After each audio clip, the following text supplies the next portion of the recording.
First time on Roadkill, a vehicle that does nothing well, but it still does burnouts. The he hate me is facts.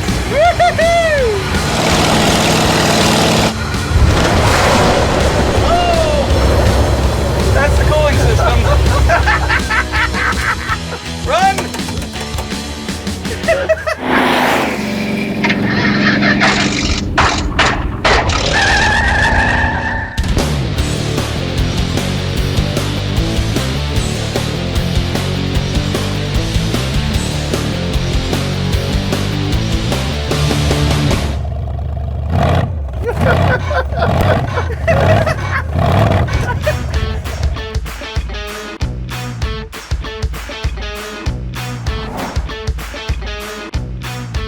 I thought we'd never see this thing again. That looks the same. Look at your handiwork, friend. That was the best part of this whole vehicle. It's not, it's gone. Look. No, it's not. Like, it's right here. I've never, ever seen that done before. That was a pretty good grenade. So here's my scheme. It's right there. Fred and Dave from the Dirt Every Day show, also on Motor Trend, had built this Cadillac Eldorado with a 500 cubic inch cad in the front on the stock transaxle, and in the trunk, there's another complete drivetrain to turn this into a four-wheel drive. Well, they gave up on it. I guess it's kind of trash. Rear engine's not too good. Remember the Roadkill Maserati? Yep, our little Mazda pickup truck with the Olds 455 on a transaxle in the bed. We tried for so many episodes to have fun with that thing and make it run 10s. It just wasn't gonna happen, and then the opportunity was snatched from us because, yep, it was stolen, and the Maserati is gone forever. So we're sitting around going, we really need to build our own version of this. And so putting 2 and 2 and 3 together, we realized that we've got the Econoline pickup, the He Hate Me, the vehicle that we bought in Wisconsin, sight unseen, and I would say had as much of a failure as we had with the Maserati, but in only one episode. And so we gotta fail with it more, and so we decided we were gonna turn the Econoline into the Econorado. So we're gonna try and rescue it and pull the 500 Cadillac and the transaxle out of the Eldo and put it into the Econoline pickup to make the Econorado.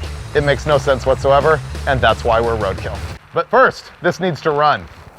Ready for cranking, clear? Oh, this is gonna be great. This will run. Keep it running with the ether. Okay.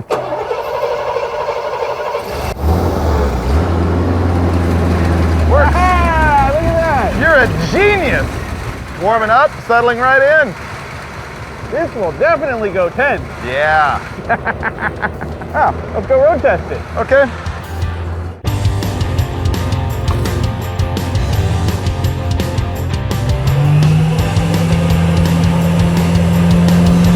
That works.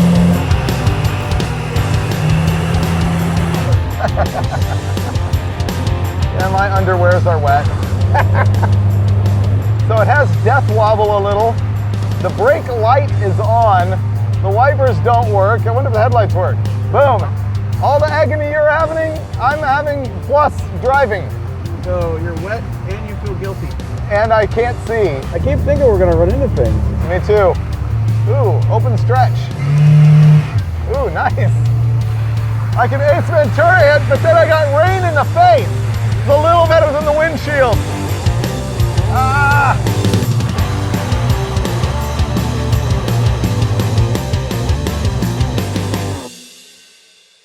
I'm somewhat dry. How about you? I'm slightly warmer. I had to go buy new pants and underwear. So now we need a plan. Sawzall, right there, the whole front half of the car. Just bolt it on over there. Yeah. That's it. It seems that simple.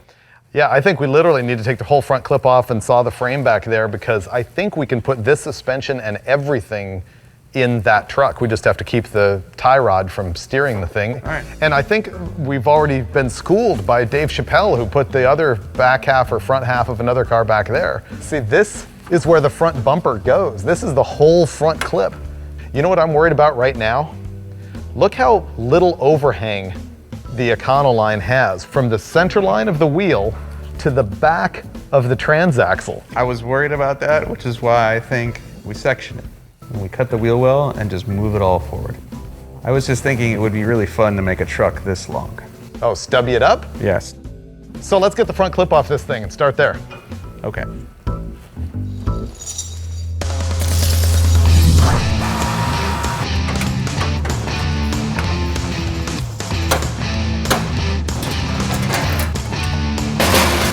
Custom.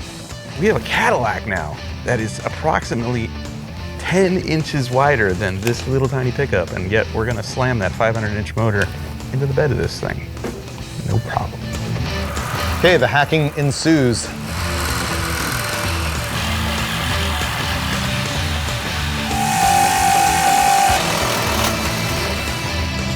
Cool. That side's loose. Oh, okay. I think that's separated. Yeah. Cool. It's pinched together. It wants out now. The torsion bars are not going to want to come out under a tension like that. Torch? Plasma? Plasma would be good.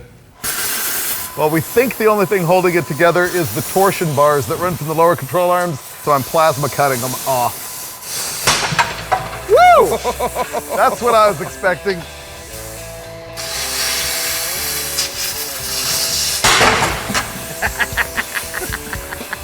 Torsion bar was no match for the plasma cutter.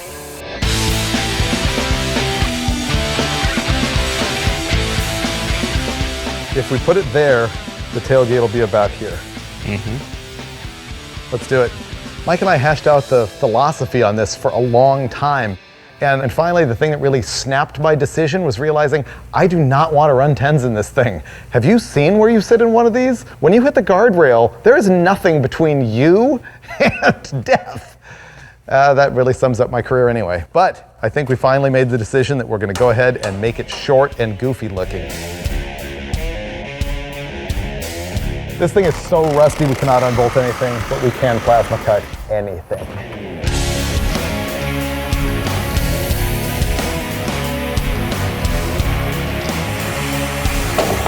There we go.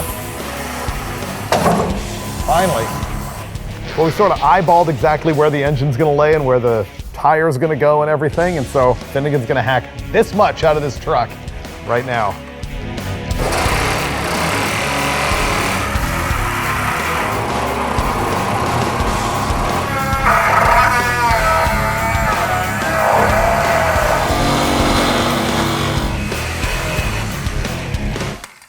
Okay. That is gone. Bye-bye. So we just hacked off the back half of this truck, which we're saving, and we're gonna put it back on as soon as we remove this much of the truck and throw it away.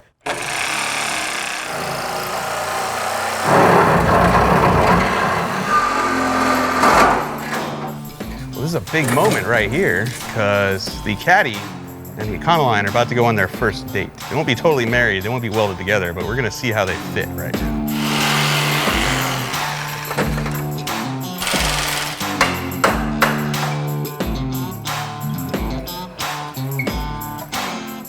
We need to cut out more truck. We leave this, cut this forward, Right. marry that in there. So we need to cut all that, get the transmission out of it, yada yada. I just looked at it overall. This is brilliant. Right? In every big project like this where we're hacking, there's always like that moment where you get it. Like when we did Stubby Bob and first shortened it and put the motor in the back, you're like, yeah, this is gonna work. It's gonna be good.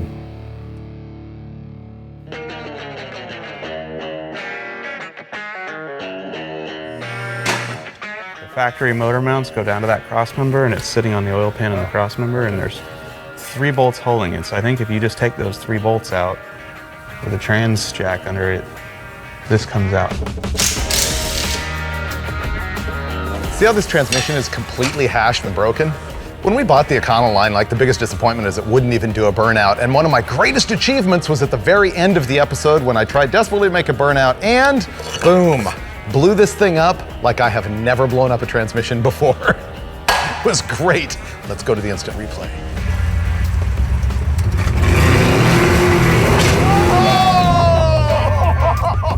Oh, dude, you broke the back of the transmission off.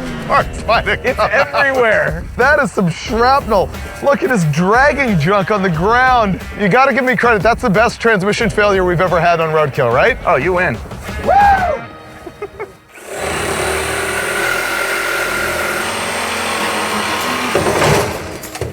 You okay? Yeah. we go. So this engine's an old, worn out Ford 289. Remains to be seen if it's a keeper or if it becomes scrap metal.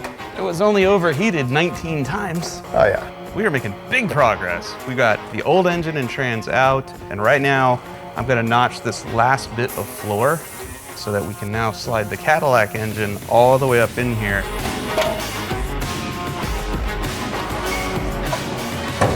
Like it was meant to be. The engine and everything's all mocked up over here now, pretty much like where we want it to be. And there's a difficulty because the Cadillac frame rail's way down here and the Econoline frame rails are way up here. All right, I'm putting together one 2x6 and one 2x4, and I'm just gonna stitch it together. And I actually think it's gonna be stronger than a manufactured 2x10 because it's gonna have this support here in the middle. And I think that our CAD frame is gonna land right about in the sweet spot here. Sounds good anyway.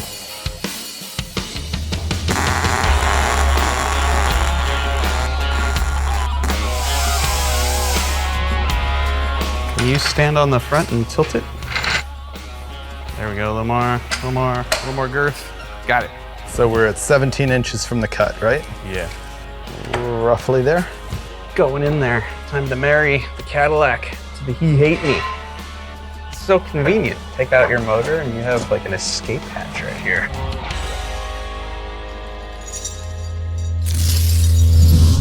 Driver's side frame rail is about a 1/4 inch higher than the passenger side. Hold on. For a 1/4 inch up on passenger, how's that? Right there. Yep. The engine is pointing just a little bit nose down, just a hair. I think the Maserati was like that too. Which means it's fine, because the Maserati was flawless. All right, you cool with it? Yeah.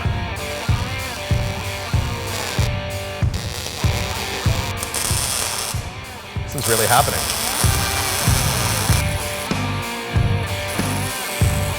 So we got the Cadillac frame welded to the Econoline rusty frame right now, but it's still super flimsy, and so we need to support it with some triangulation from right here, which is like the sturdiest part of this flimsy body, down to here. And in the meantime, we are going to add a coilover shock right here, because remember, I had to cut the torsion bars out of it when we removed it out of the Cadillac, and so it's not sprung right now.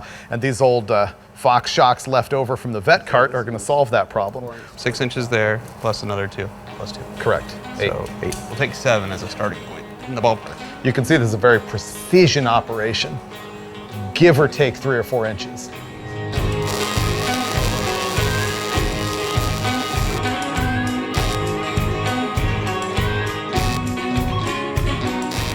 Got one side. Mine needs to go in some more. Handled. Look at this. This is the moment. The truck's either going to be amazing or it's going to bend right in the middle. One or the other. Let's find out anyway. Yeah. Oh, not enough spring at all. We're gonna need a little more spring. But it didn't bend. That's all I really care about. Our whole shock cage here is actually a pretty big win. We've got some triangulation into it, both this way and that way. We've got our coil springs on, which need to be a lot heavier because they're too soft. So the next thing we're gonna do is rig a bunch more girders from this piece all the way forward to try and tie the thing in and make it not, you know, rip. We need to know how much spring we need to support the weight of the vehicle. So we put it on some scales, and you would think a vehicle this short wouldn't weigh much, but it's 3,033 pounds, dude. We're gonna need some bigger coil springs. Man, this thing looks like it's basically like, you know, almost ready to go, but there's still a whole lot to do. I mean, we gotta get that underbracing done. Wiring, ignition, charge, start, fuel system, exhaust, probably leave that alone for now. We really want to put the bed back on, and when we do that, I don't think these tires are gonna fit. So first, I think what's gonna happen now though is Finnegan's gonna finish up the coilover on this thing because we need to get the right rate on the spring on there, and he ordered some stuff to make that happen. It's always more than you think. These are iBox springs. These have a 600-pound spring rate, and they will fit our coilovers. I still don't know if these will hold up the back of this truck because I'm worried that there's about 2,000 pounds on the rear of this thing, maybe 1,800, somewhere in there. But we're gonna try them anyway because it's all we have. I think you just fix this. I think an inch of preload was not nearly enough. And this is just gonna be perfect and we can keep working. Or not. Or not. It's better though.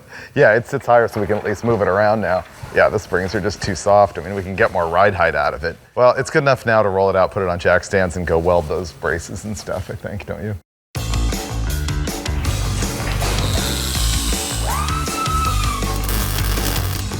Well, we're nearing the end of the big fab work, I think. We've got the back half joined to the frame rail. We've gusseted it vertically. Now we're gonna gusset it horizontally. We're gonna put an X from our bulkhead to our stock frame rails here. Then I guess maybe lower it more so we can get as much room as we can. All right, now things are going really well. David is fixing the front leaf spring shackles, and I am wiring the engine all the way up here to our key switch. So we'll at least be able to make this thing fire to life today.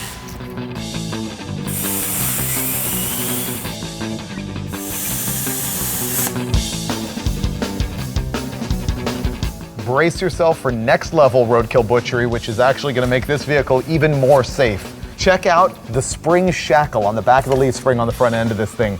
And note that it is already broken into and all misaligned, but look even more carefully and notice that it has already been welded once. And so I will not be taking it apart. Instead, I'm going to take these brand new shackles that I made and I am going to put it right over the top of the existing shackle. And I'm going to weld together the nut and everything. We're getting sprung, round 3. We've taken out our 600-pound coils. Now we have a pair of 800-pound coils from Eibach. I want to show you something. The entire weight of the vehicle rests solely on that clip. That clip is what retains the bottom mount for the spring. I'm not going to tell Freiberger that. All right, let's try this again.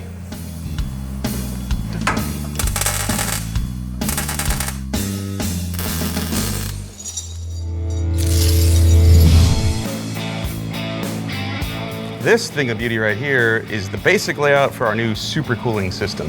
You'll notice this is a different radiator. We actually robbed this out of the Cadillac. The issue now is because this truck has a straight axle under the front suspension, the axle is about an inch away from these two tubes. We're now gonna take all of this back off. We're gonna notch the sheet metal, raise those tubes up, put it back together, connect it to the engine, and right about then, I'm sure Dave will have the rest of the truck finished, and we will be on the road. We have one part left from the old Maserati, and there it is, the gas tank that Lucky removed out from under the hood when we updated the thing on the last episode that it was in. But unfortunately, it's way too big and ugly to put on this vehicle. I wanted to do it, but instead, we got the most expensive part we've installed yet, the moon tank. Look how gas or retro cool this is. It's gonna go in here somewhere. I have to make a couple of cross braces right here.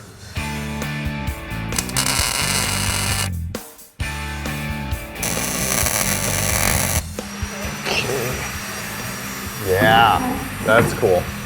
So that means I'm well on the way to getting the fuel system done. Finnegan's still working on the cooling, and I can wrap up the fuel system here, and I've now got the parts that I need to get on the brakes. We kind of got a whole bunch of little jobs all started all at the same time.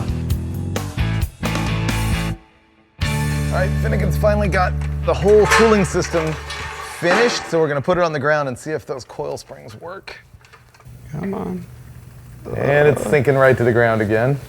Yeah, but I think that's just because your front's doing a wheelie. Look, see, this is what it's gonna look like driving down the street. All right. Not too bad. Look at that. They could probably use some more preload, but here we go.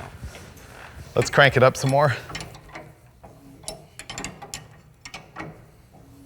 Pretty good. What do you think? Oh, yeah. Oh, we're set. We need to fix the steering because the front end is pigeon-toed. That wheel over there, heading that way. This one, kind of heading this way. And I'm sure the rear end is not exactly dead true on the chassis either, so this is gonna be fun handling. One of the cool things about this whole swap is that this whole part of the Cadillac is like a modular suspension, transmission, and drivetrain unit.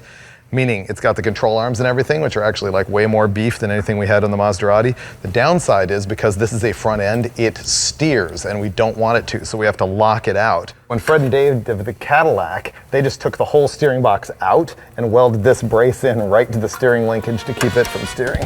I'm gonna be here all day filling this thing up. There's no thermostat in this engine, which is the only reason I can get away with filling it right from the top through the water neck. And I'm gonna go up front.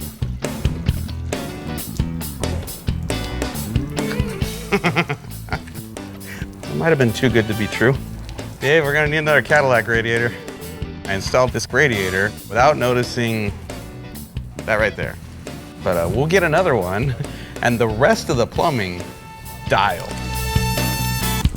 We're nearing the end, and I'm procrastinating on bleeding the brakes and moving on to shifter. Finnegan's working on throttle. This is the shifter that came out of the Dirt Everyday Cadillac. You can see it's trophy truck style. I think the cable's long enough, so I think I can make this work. I'm fabricating a mount right now that will clamp the cable right here and secure it so that when he puts it in drive, it probably goes in reverse, but at least they're connected together. Boom, carburetor's already filled. That junk runs. There's not a single fuse in this truck right now, so Okay. you do the honors. It's off the key. Oh, really? I never tested it. High end. Nice. Run sucker Cadillac. Not even that loud. Okay, that should be reversed. That's forward. Whoa! Look how much it steers. That's not good. Yeah, when you brake, you pretty much crash this into a busload of nuns right there. That's all the slop in the factory steering. I was on this side, I don't know, it turned left. When you hit the brakes, it went like Yeah, this. it went in, and this so did this one. So they it both did? go this way, so it's fine. Drive? Yes. Okay. It's not awesome, but it's awesome enough for us, for now, to go drive. Oh, this feels weird. Hey, I want to go for a ride. This thing is so gonna wheelie. Let's see, this should be drive. Feels like it, yep. Okay, let me do a quick brake check. Oh, it's gonna endo, dude. Whoa! It's not coming off the ground, I don't think, but No. it feels like it wants to.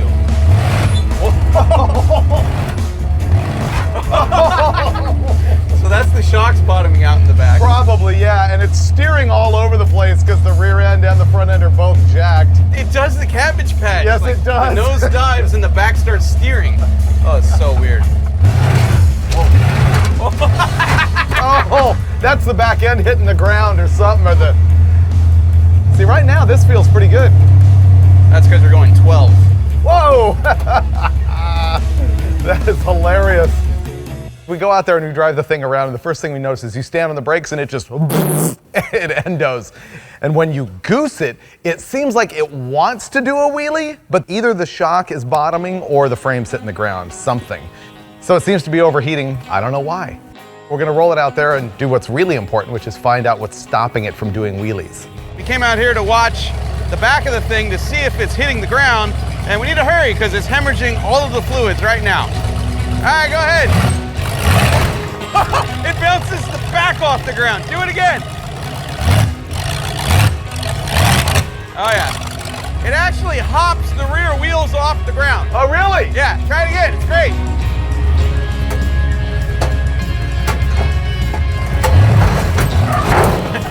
Oh, that sounds awful when that happens. Dude, better go back in. It's really hot. Okay.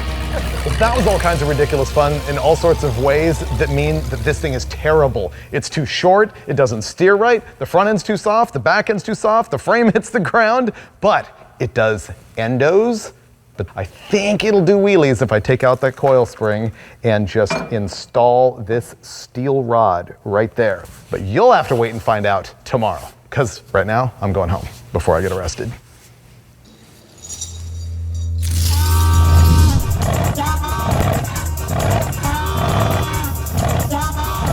It's already better than the Maserati. All right, it's so bad. You know, around town, I can see cruising this to the local eatery. Maybe taking the kids to school. This is a good speed. Whoa! See what I mean? It goes right when you do that. Whoa! Let's see if it'll do a burnout. Oh yeah! Nice! It does it! That's good. It'd be useless if it didn't. You like the way it goes this way and that?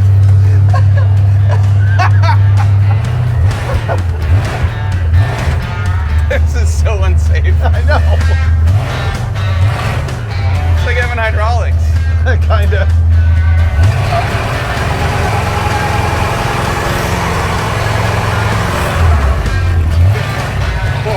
It wants to wheelie at the end of the burnout. Ooh, that'd be cool. What we need is a big open parking lot where we can just derby at will without running people over. Oh, watch it tear up the train tracks. That's our open parking lot.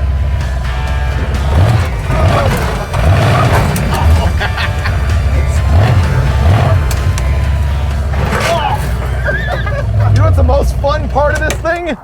Getting out. Because that's painful and ridiculous. This thing handles so bad. I don't know. I think this is the most fun we've had driving anything on Roadkill in a while. I want to watch you do the stoppy thing. And right. I also want to see what the violence is that's like making the rear end slam the ground. That's my right foot. Mwah, mwah, mwah. And then this happened. Just when I thought we were going to be blasting around the parking lot, having all kinds of wheelie and endo fun, I'm like, what is that peeing sound? Turns out when we're driving over here, Finnegan tries to jump these railroad tracks. It smashes the transpan on the ground, busts it wide open, and is puking its guts all over this church parking lot. So he took off with the crew to go get the pan off the Dirt Everyday Cadillac, and then we're gonna have to put it all back together before we can go keep having fun. Oh, that's not good. I just crawled under the car, and the pan that I wanted to rob is actually smashed with a hole in it and is leaking tranny fluid. Whatever the dead guys ran over smashed the exhaust and bashed into the pan, so I'm still removing it, but I'm gonna have to repair it before I go back to the parking lot and install this on the Econorado. The back edge, because it rolls over and is curved, that's a really strong part of the pan. So that's where I'm gonna put this thing. And hopefully that keeps it from getting crushed. All right.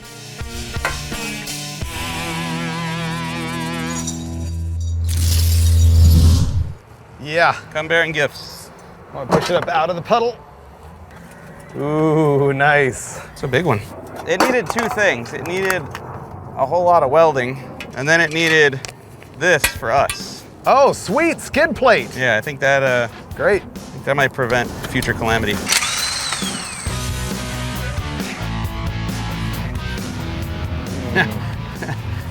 You wanna hear something funny? I'm ready. The part that we smashed is on the opposite end. So we have no skid plate on the end of our truck that's gonna hit the ground. Oh, I see.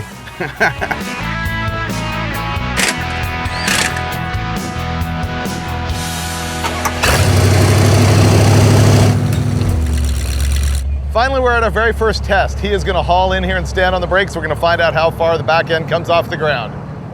Go! Okay, here we go. Where's the brake pedal? Kind of weak. All right, I need better control. Let me try again. Yeah. All right, so test one just locked up the front brakes. I'm thinking he's gonna need to modulate it and put more power into it. You know, threshold brake it to get that rear end to come up. Oh, oh, oh, wow. Oh, dude. The rear wheels are going, I've got the steering locked out, but it still is counting on all the slop and all the tie rod ends and everything to keep it straight, which it obviously isn't. This is gonna work now.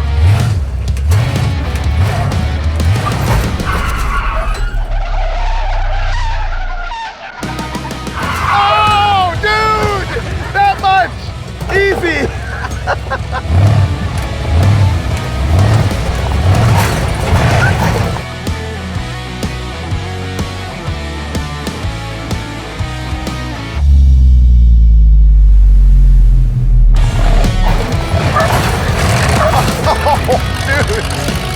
That is so violent. I think I'm gonna break it.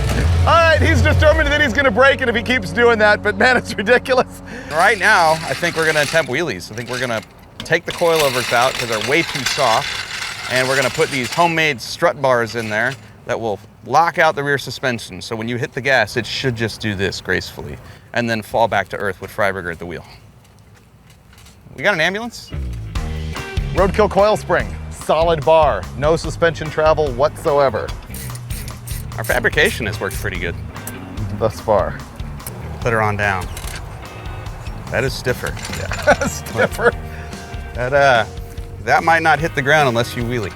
You've waited your whole life for this moment. Don't screw it up. I don't see how I possibly could. Solid rear suspension. I'm gonna see how it affects this thing. Ooh, it already feels way different. Get away from me. Something broke and threw parts.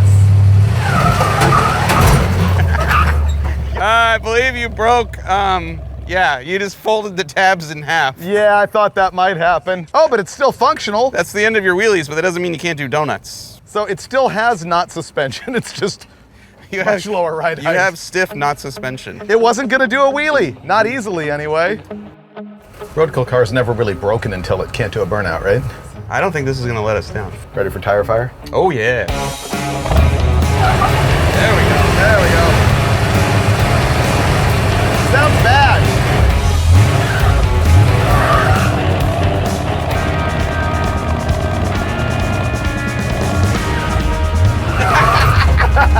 It won't turn. It won't. Look at this, it's like a forklift.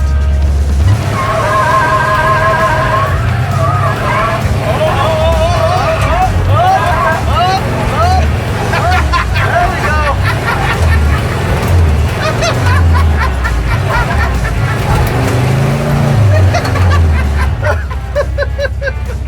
Let's go to the flashback footage of last time we were trying to do burnouts of this.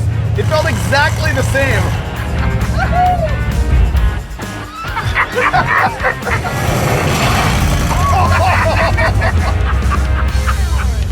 Ready? Do it.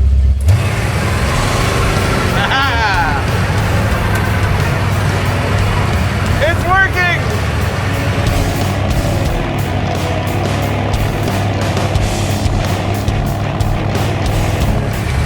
It's finally doing something! Something! Wow, those tires are throwing big chunks at me. Yeah. You're gonna make them into slicks. I like it.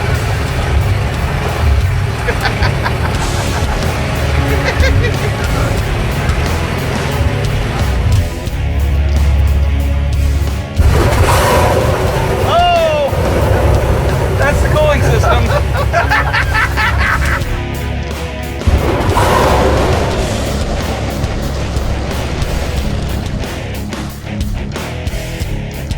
Ba-boom! What broke?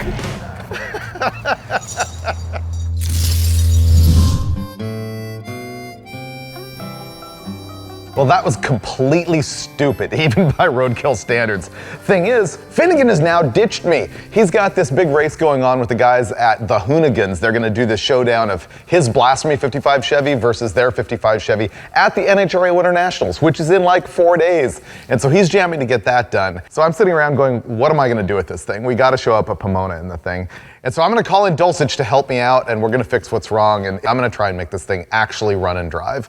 I'm just gonna give this thing the once over with Freiberger and make it safe and reliable. So cooling, suspension, bed, fix the shocks first, and then I'm thinking about putting the radiator here. Oh, that's a good idea. Allow me. All right, let me know when you're done. Yeah, before we had that problem where the shock was all way back here like this. This time I'm putting a little bit more effort into having to grind 2 separate tabs to make the alignment all work right. This front wheel is a Krager Super Trick that the truck had on it when we got them. We got new ProTrack tires for it. It's a 15 by 3.5 up front, which is cool. Ooh, Steve's about ready to roll in the good tire. Ba-boom! 15 by 10 Krager SS's with brand new N5015 ProTracks. This is gonna look great. Plus they're gonna stick way out. Way. Which I like. This is back to the original look of the He Hate Me, which is now called the Econorado, I guess, or Econorado.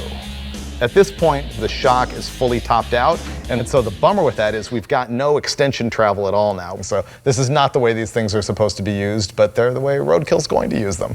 We got away with it more with the taller tires, but these are so much better. Yeah. So I'm gonna call the rear suspension portion of our repair fixed. So Dulcich and I share an opinion, which is that this radiator in the front of this thing is stupid. Well, it just ruins the aesthetics of the beautiful Econoline grill. No, it's not gonna clear that bar. Nope. We started out with the radiator out front. That was a disaster. We thought about putting it right behind the cab, but the Maserati proved to us that that didn't work, so we went all the way out back. We got the radiator mounted. Now all you have to do is figure out how to plumb it.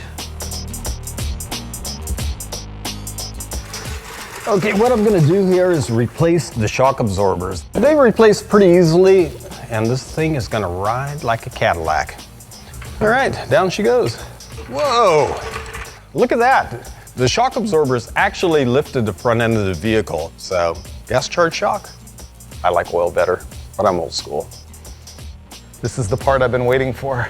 Yeah, we're gonna put the whole project to bed right now. Exactly. Question is how? Answer, a lot of hacking. We're just gonna take half the wheel tub, the whole floor. I hope that the wheel clears. Got it.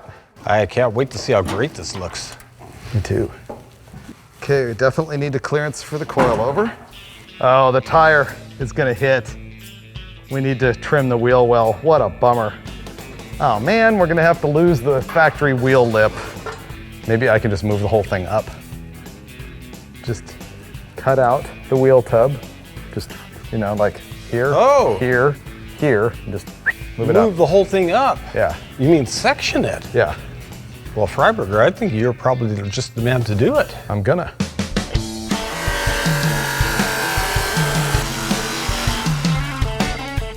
There's our wheel tub section.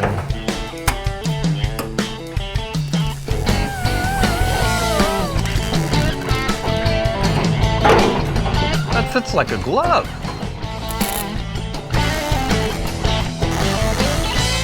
You want to have a look? Drop it. Did you notice that aesthetic, Dulcich? You know, the thing that caught my eye is how that is the same length as a cab. See? Yeah, nicely done, Freiberger. I think we put water in it and a fan and drive it out of here, though. Yeah.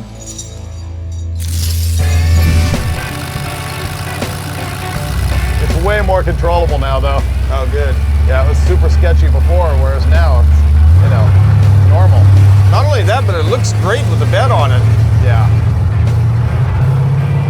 There you go. See, you get past that stumble and it's just mint. Drives good. Wait. We're pulling in. Only 2 long city blocks, but I'm still feeling pretty good about it because we just ran out of gas. No big deal. I can already tell that we've made some significant improvements to the Econoline, and the front shocks make all the difference in the world about being able to drive the thing. I feel chicks are gonna dig the Econorado. It's how cute it is. Woohoo! There we go! Yeah! Driving in a straight line. Next stop? Pomona! Yeah. Where Finnegan is gonna be a superhero and we're gonna be the guys driving this. Either he'll be a superhero or he'll lose his beard in the drag race. Yeah, that could happen.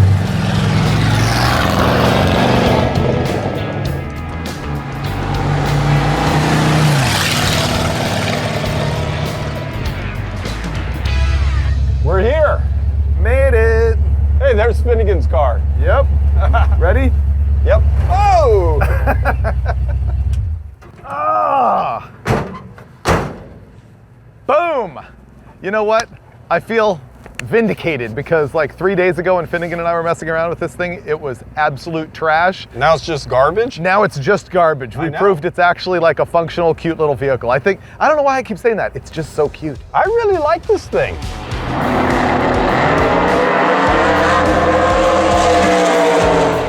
While Dulcich and I were finishing off the Econorado, Finnegan has been out getting the Blasphemy ready to race and having a ton of problems. He's got a brand new all-aluminum blown Chrysler Hemi in his 55 Chevy Gasser called the Blasphemy, but unfortunately it's getting oil in the water and he hasn't been able to figure it out.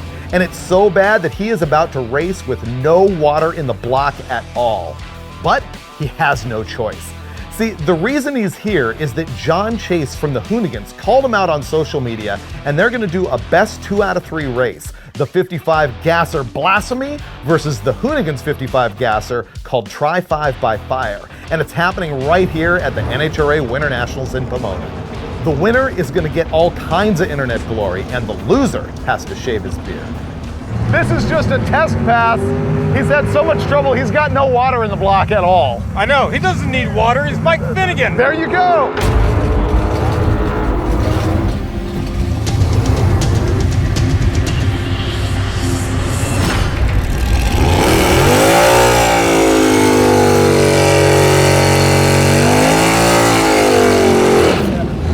Keep in mind, he has no water in the block right now at all.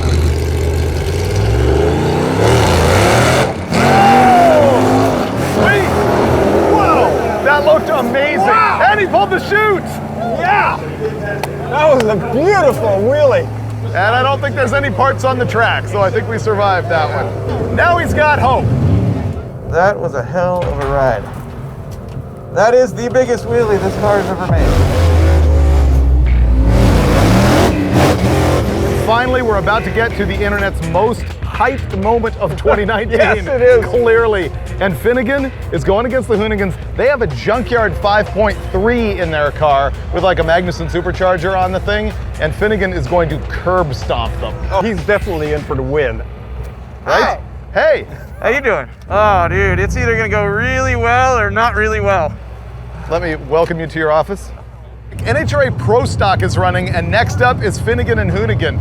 Well, this is shaping up to be that classic Hemi versus LS gasser battle, right?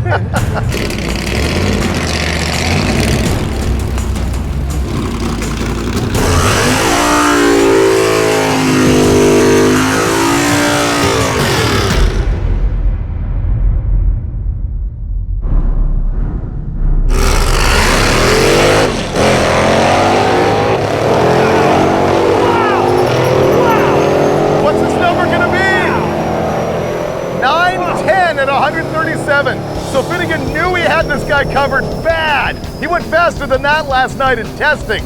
That was a true donkey stomp. All right, that's one run done. Oh, dude, I'm so glad that's over with. Didn't wheelie. Motor seems to be okay, even with no water in the radiator, and it ripped. We went a 910 with the shootout and off the gas, so the thing's an animal. And I'm worried about John's car, genuinely, because they're gonna swap engines right here at the track, full on thrash, and then put his race motor in and go line up again. He's got 2 more shots at this. If I win the next race, he's done. His beard comes off and John's chin will be really cold for the rest of the summer.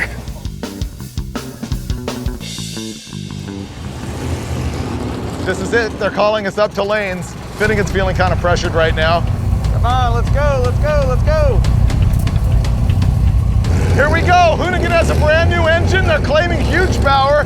Finnegan is basically the same deal, but his starter doesn't work. So we're hoping he doesn't stall it in the burnout. Oh, that is not good.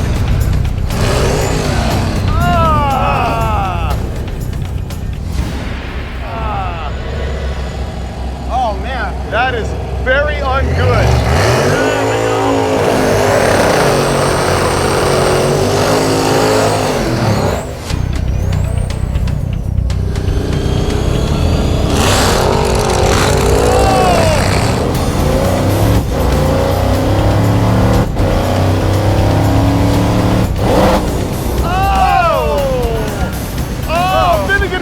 First and one, but that was hideous. Wow. But a win is a win, and John Chase is about to lose his beard. It felt good, but man. You all right? What happened? Clutch went out completely, no clutch. Man, it felt good though. I actually left. Mine didn't want to leave at all. I was overheating. In the end, Finnegan won the showdown with the Hoonigans, and I gotta say, it was not pretty. Basically, he failed less than they did for the win, which is kind of appropriate. But he was able to keep his beard while John Chase shaved his face bald. But it was at the price of probably another Hemi rebuild for the Blasphemy. In truth, I think the real win in this episode was the Econorado. Think back when we got this thing in Wisconsin. It was a rusted out pile of scrap, and I blew up the transmission, and we didn't really even love the thing. Honestly, it was on the for sale list. And when Finnegan and I started to put the 500 Cadillac drivetrain in the back, we really didn't know which way we were gonna go. Maybe the Econorado was gonna run in the 10s like the Maserati never did, and honestly, now that it's all short and stubby, that's out of the cards. I am so thrilled Dulcich and I got together and made this thing actually run and drive okay. I'm thrilled that we put the bed on it because now we got a cute little vehicle for the Roadkill fleet. And maybe, just maybe, you will see this thing again on a future episode of Roadkill.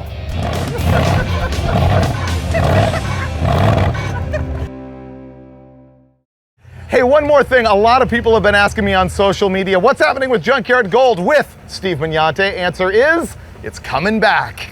It is becoming Roadkill's Junkyard Gold, and we're gonna send him on a mission to find the cars that Finn and I will rescue in upcoming episodes. No numbers matching air in the tires, Steve-O. Oh, none of that, none of that. We hit a lot of junkyards, we see a lot of great cars get crushed before their time. We're gonna try and find some sweethearts, give them to you guys, have you bring them back to life or death, whichever happens, and then show it to you. So that's it. It's official.